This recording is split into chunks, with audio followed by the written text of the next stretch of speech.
Esta noche al oído me has dicho dos palabras comunes, dos palabras cansadas de ser dichas, palabras que de viejas son nuevas, dos palabras tan dulces que la luna que andaba filtrando entre las ramas se detuvo en mi boca, tan dulces dos palabras que una hormiga pasea por mi cuello y no intento moverme para echarla, tan dulces dos palabras que digo sin quererlo: ¡oh, qué bella la vida! Tan dulces y tan mansas que aceites olorosos sobre el cuerpo derraman. Tan dulces y tan bellas que nerviosos mis dedos se mueven hacia el cielo imitando tijeras. ¡Oh, mis dedos quisieran cortar estrellas! Una lúgubre nit de novembre vaig veure l'acompliment dels meus treballs. Amb una ansietat que arribava al paroxisme, vaig reunir al meu voltant els instruments creadors de l'existència per tal d'infondre una espurna vital a l'ésser inanimat que jeia als meus peus. Ja era la 1 de la matinada, la pluja queia tristament contra els vidres i la meva espelma estava a punt de consumir-se del tot quan, a la dèbil llum de la flama mig extingida, vaig veure com s'obrien els ulls grocs i apagats de la criatura, com respirava dificultosament i agitava convulsivament els seus membres. S'equivoca, senyor Darcy, si creu que l'estil de la seva declaració m'ha afectat de cap altra manera que per estalviar-me la preocupació que podria haver sentit en rebutjar-lo si vostè s'hagués comportat de manera més cavallerosa. L'Elisabet va veure com en Darcy se sorprenia. Ell, però, no va dir res, i ella va continuar. No podria vostè haver-me ofert la seva mà de cap manera que m'hagués temptat a acceptar-la. He visto cambiar a un niño por una bolsa de basura. Los soldados venden bolsas de basura a los hambrientos. He visto a madres odiar la boca de sus hijos y después las he visto estrangularlos. No había esperanza que las detuviera. Los gusanos comen más que los hombres. Mi padre me contaba cuentos de hadas para enseñarme lo que era el mal.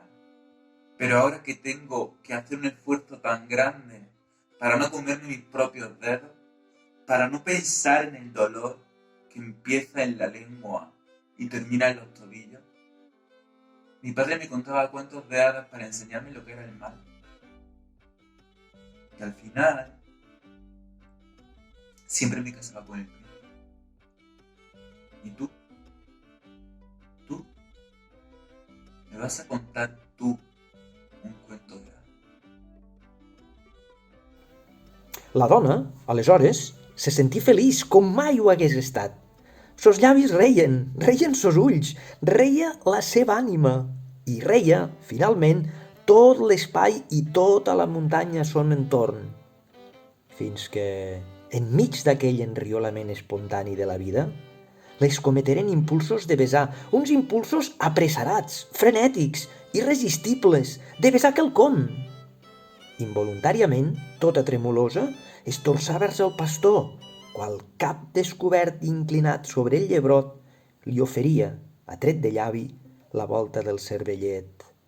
Més, abans d'acabar l'acció, va estroncar-li una cosa sorprenent, sense saber per què, sense haver sentit la més petita fressa, sense obeir a cap signe exterior, el pastor i ella, d'un mateix moviment instintiu, aixecaren el cap alarmats per guaitar en l'aire. Quedaren sense bleix. La señora Michelle tiene la elegancia del erizo. Por fuera está cubierta de púas, una verdadera fortaleza, pero intuyo que por dentro tiene el mismo refinamiento sencillo de los erizos, que son animalillos falsamente indolentes, tremendamente solitarios y terriblemente elegantes. Per si algun dia no pots creure res d'allò que de mi et diuen i els mesos d'hivern són més llargs que mai, o la calor enganxosa d'estiu dura massa, recorda, ens vam estimar. No vam sentir ni rellotges, ni campanars, ni timbres, ni telèfons, ni la remor de l'amor nostre oferint de d'altres. per si algun dia no puc creure res teu, una imatge com tantes en la multitud imbècil d'un còctel i te m'acosto i em mudeixo i corro. Recordaré, ens vam estimar. Una guspira ho va encendre i el foc cremava com abans i després era bo de veure les brases. Per si algun dia ens sembla una anècdota, només un incident, recordaré. Vaig sentir-me viva, encara que m'entesti per sempre més a negar-ho.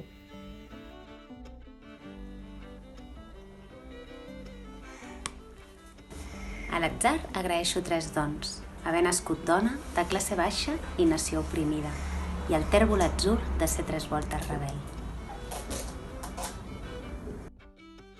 Clementina em dic, Clementina em deia. Altre temps jo fui un xic de morega. El nom m'era llarg, igual que una queixa, i em punyia el cor quan les amiguetes, en fer-me enutjar, molt cops me'l retreien. Quin nom més bonic, deia alguna d'elles, però no t'escau, és nom de princesa. Ai, quin nom estrany, moltes altres feien, i jo al fons de tot sentia l'enveja dels seus noms tan clars de Maria o Pepa. Clementina em dic, Clementina em deia, però un any se'n fuig i un altre any governa, aquell nom que abans feu una timidesa i es tornà després una dolça fressa. Sobre el llavi nu, jo mateixa el deia, ara més honor i més meravella. Cap nom no és tan vell damunt de la terra com el que l'amat em canta a l'orella i entra en el recés de l'ànima meva i em puja el cervell i em clou les parpelles. Del cel de l'amor tombava una estrella, ara el nom em llu damunt de la testa. Clementina em dic, Clementina em deia. El nom, Clementina Arderiu.